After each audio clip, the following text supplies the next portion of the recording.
दोस्तों, गेहूं में पहली सिंचाई और जिंक का उपयोग करने का समय आ रहा है और हर किसान के मन में एक कंफ्यूजन रहता है कि इसको स्प्रे के रूप में दें या फिर जमीन में फेंक कर देना चाहिए। कैसे देना चाहिए ये बात अगर आपको नहीं पता है तो फिर आप जिंक का फायदा नहीं ले सकते।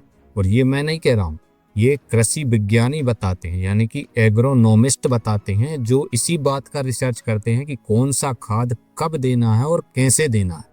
तो आज के वीडियो में हम जिंक के उपयोग के बारे में सटीक जानकारी लेंगे। वीडियो की जानकारी अच्छी लगे तो इस वीडियो को लाइक करें और चैनल को सब्सक्राइब करके ऑल नोटिफिकेशन जरूर ऑन करें। तो किसान भाइयों, हम में से हर एक किसान जब पहली सिंचाई गेहूं में करता है तो यूरिया, जिंक सल्फेट और सिंचाई, ये तीन चीजें मुख्य होती हैं। तो यूरिया तो सबको पता है कौन सा देना है, लेकिन जिंक सल्फेट में दो शर्तें हैं। अगर आपको वो दो शर्तें या दो कंडीशन समझ में आती हैं तब तो आप जिंक से अच्छा, यानी कि जिंक का अच्छा फायदा ले सकते हैं। और अगर आप कुछ गलत कर देते हैं तो आपको फायदा नहीं मिलेगा। पहली बात तो ये है कि अगर बहुत कम टेम्परेचर है, यानी कि तापमान वातावरण का कम है और उसके कारण मिट्टी का टेम्परेचर भी बहुत कम हो गया है, तो आप जिंक को मिट्टी में नहीं दे सकते। और अगर आप देते हैं तो उसका कोई फायदा नहीं मिलने वाला, और मिलेगा भी तो बहुत कम फायदा मिलेगा।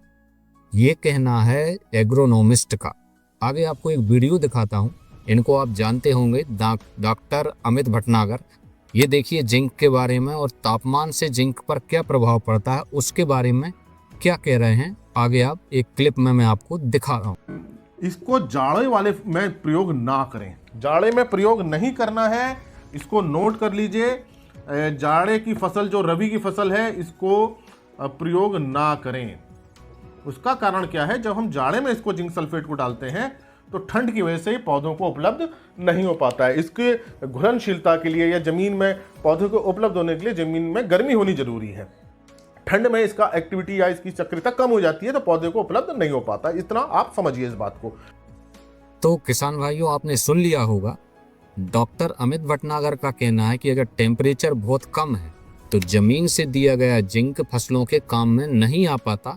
यानी कि अगर 10 डिग्री से भी नीचे तापमान हो गया है तब आपको जिंक को जमीन में नहीं देना चाहिए, बल्कि स्प्रे के माध्यम से देना चाहिए। अगर आप जमीन में देंगे तो कोई फायदा नहीं है।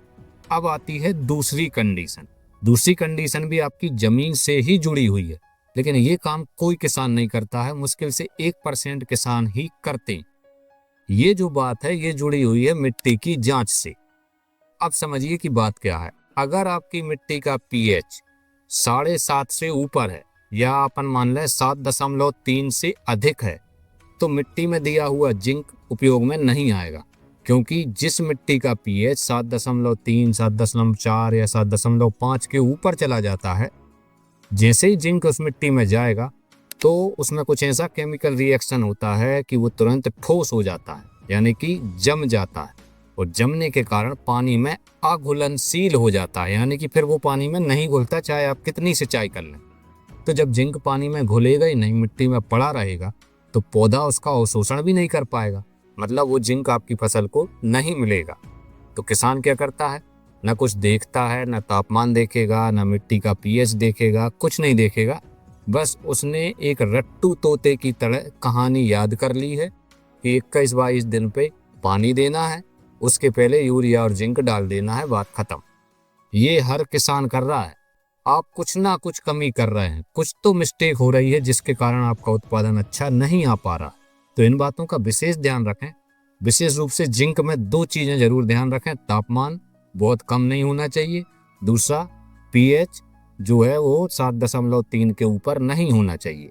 और अगर ये दोनों कंडीशन हैं, दो में से कोई एक भी है, तापमान बहुत कम है तो जमीन में नहीं देना है, जिंक को स्प्रे करना है। और अगर आपका मिट्टी का पीएच 7.3 के ऊपर है तब भी जमीन में नहीं देना है, जिंक का स्प्रे करना है। अगर आप ये दो बातें याद रखेंगे तो जिंक का अच्छे से अच्छा फायदा ले पाएंगे। आपका पौधा अच्छी टिलरिंग देगा, अच्छा कलर आएगा, क्लोरोफिल ज़्यादा रहेगा और अंततः आपको अच्छा उत्पादन मिलेगा। तो ये थी आज की जिंक के बारे में जानकारी। आगे हम ऐसे ही लगातार वीडियो में उपयोगी जानकारी लेकर आपके सामने आते रहेंगे। चैनल को सब्सक्राइब जरूर कर लें, जिससे कि मेरे सारे वीडियो आपको लगातार मिलते रहें। तो चलिए मिलते हैं हमारे ऐसे किसी अन्य वीडियो में। तब तक के लिए जय हिंद, जय भारत।